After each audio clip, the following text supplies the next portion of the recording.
প্রিয় শিক্ষার্থী, এসএসসি 2026 সালের সাধারণ গণিতের বৃত্ত সংক্রান্ত কিছু এমসিকিউ চতুর্থ পর্ব নিয়ে তোমাদের সামনে উপস্থিত হয়েছি।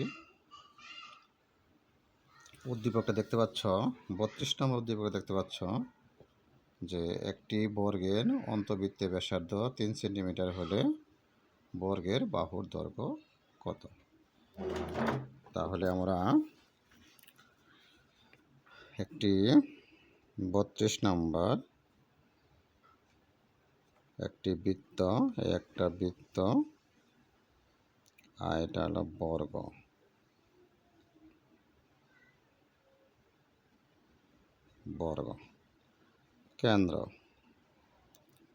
কেন্দ্রের ব্যাসার্ধ দেওয়া আছে 3 সেন্টিমিটার, তাহলে ব্যাস হবে 6 সেন্টিমিটার। ব্যাসার্ধ অকেন্দ্র বিশিষ্ট ব্যাসার্ধ এটা 3 সেন্টিমিটার, তাহলে এটাও 3 সেন্টিমিটার।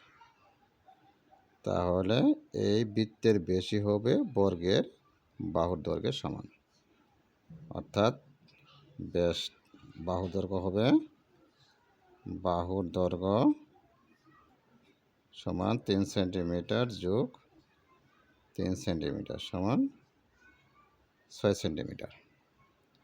আশা করি বুঝতে পারছো। 33 নাম্বার 33 দেখতে পাচ্ছ। 33 নম্বর উদ্দীপকে দেখতে পাচ্ছ একটা বৃত্ত দেওয়া আছে। বৃত্তের এবি চাপের উপর একটা কেন্দ্রস্থ কোণ এ ও বি এবং বৃত্তস্থ কোণ এ সি বি। কেন্দ্রস্থ কোণের মান দেওয়া আছে 60 ডিগ্রি। এ ও বি কোণের মান দেওয়া আছে 60 ডিগ্রি। তো স্বভাবতই বৃত্তস্থ কোণ তার অর্ধেক, তাহলে এ সি বি কোণ হবে 60-এর অর্ধেক 30 ডিগ্রি। আশা করি বুঝতে পেরেছ।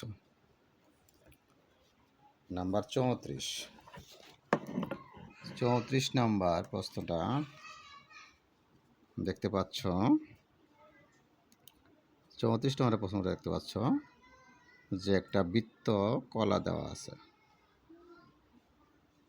এর ক্ষেত্রফল চাইছে। তাহলে আমরা জানি বৃত্তকলার ক্ষেত্রফল সমান এ সমান থিটা গুণন পাই আর স্কোয়ার বাই 360।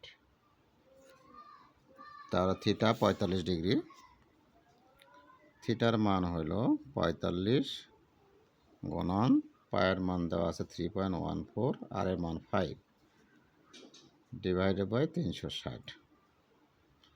এটা যেন আমরা ক্যালকুলেশন করি, গুণ করে ভাগ করি, তাহলে হবে 9.81 মিটার স্কয়ার। আশা করি বুঝতে পেরেছ। 35 নম্বর প্রশ্নটা দেখতে পাচ্ছ। 35 নম্বর প্রশ্নটা দেখতে পাচ্ছ একটি বৃত্ত দেওয়া আছে।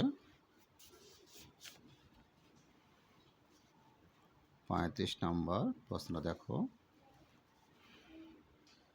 একটা বৃত্ত দেওয়া আছে। নাম্বার 35 একটা বৃত্ত, এটা কেন্দ্রস্থ কোণ, এটা বৃত্তস্থ কোণ, আর একটা বৃত্তস্থ চতুর্ভুজ সমদ্বিখণ্ডক। তাহলে মানটা হলো A B, C D E ও, কেন্দ্র হলো ও আর ই। তাহলে 1 নাম্বার দেখতে পাচ্ছ বি কোণ বি ও ই, কোণ বি ও ই, এই কোণটা এই কোণের দ্বিগুণ।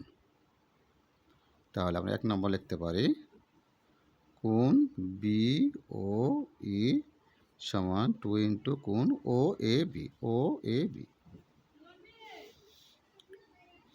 কোণ ও A B 2 into O A B. এখন দেখো 2 নম্বর প্রশ্নটা বলছে কোণ ডি ও ই। 2 নম্বর বলছে কোণ ডি ও ই, কোণ ডি ও ই। আমরা জানি একটা ত্রিভুজের বহিস্থ কোণ বিপরীত অন্তঃস্থ কোণের সমষ্টির সমান। তাহলে ডি ও ই কোণ সমান হবো ও এ ডি কোণ ও এ ডি প্লাস কোণ ও D A. O D A. 3 নম্বর দেখতে পাচ্ছ, এটা হলো কেন্দ্রস্থ কোণ আর এটা হলো বৃত্তস্থ কোণ। বি সি ডি চাপের উপর দণ্ডায়মান। তাহলে কেন্দ্রস্থ কোণ বি ও ডি সমান 2 ইন্টু বৃত্তস্থ কোণ বি এ ডি। তাহলে আমরা বলতে পারি কেন্দ্রস্থ কোণ বৃত্তস্থ কোণের দ্বিগুণ। তাহলে আমরা বলতে পারি যে 1 আর 2 এখানে কারেক্ট। 1 আর 2 কারেক্ট। 3 নম্বরটা ভুল, কারণ কোন নম্বর দেওয়া আছে কেন্দ্রস্থ কোণ বৃত্তস্থ কোণ অর্ধেক, যা ভুল। তারপরে নাম্বার দেখো 36 নম্বর। নাম্বার 36 নম্বর বলছে কি, সমকোণ ত্রিভুজের পরিবৃত্তের কেন্দ্র কোথায় অবস্থিত? আমি এর আগেও বলেছি যে সমকোণ ত্রিভুজের বেলা পরিবৃত্তের কেন্দ্র হবে অতিভুজের ওপর, আর ষুককোণ ত্রিভুজের বেলা বা ষুককোণ ত্রিভুজের বেলা পরিকেন্দ্র হবে বৃত্তের অভ্যন্তরে, ত্রিভুজের অভ্যন্তরে। আর স্থলকোণ ত্রিভুজের বেলা পরিকেন্দ্র হবে ত্রিভুজের বহির্ভাগে, মানে বাইরে।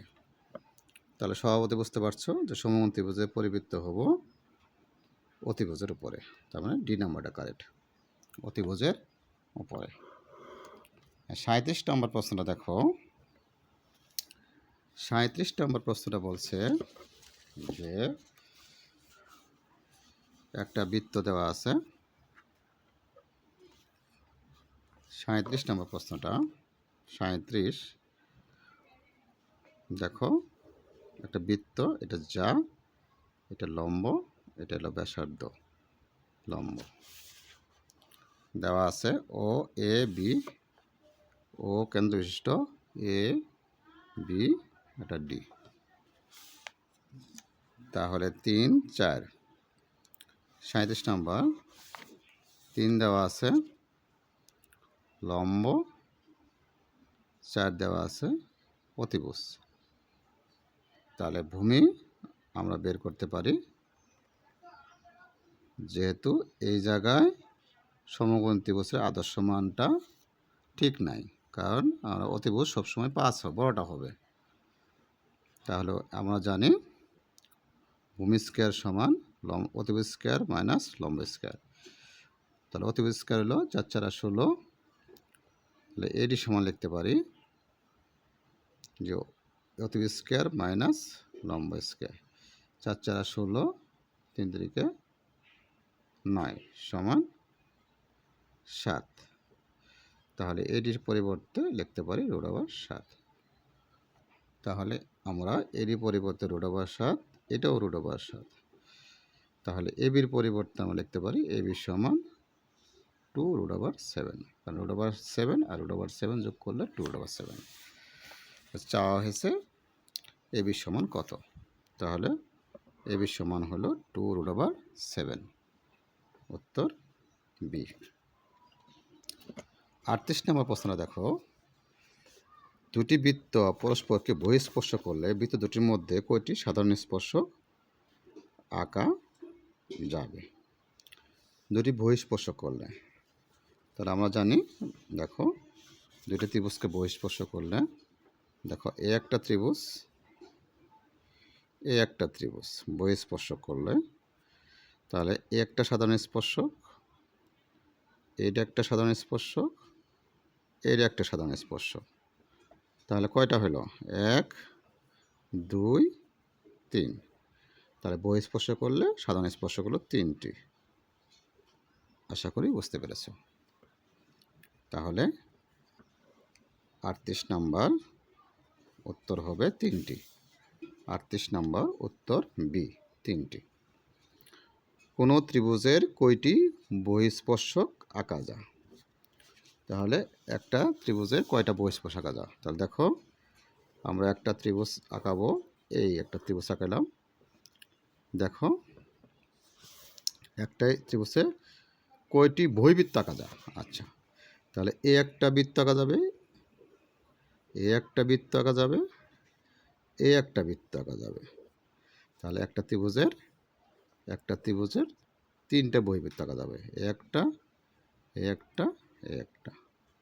তাহলে উত্তর হবো 3টি। আশা করি বুঝতে পেরেছো। একটা ত্রিভুজের বহির্বৃত্ত আঁকা যাবে 3টি। উত্তর সি নাম্বার। 40 নম্বর দেখো, 40 নম্বর প্রশ্নটা তোমরা দেখতে পাচ্ছ সুন্দর করে। 40 নম্বর প্রশ্নটা হলো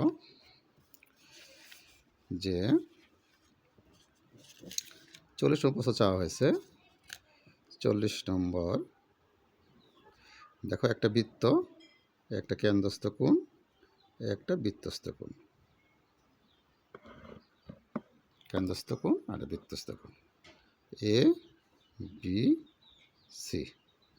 এর কেন্দ্রস্থ কোণ এটা ও, আর বৃত্তস্থ কোণ এটা হলো এক্স, আর এটা হলো এক্স প্লাস 20।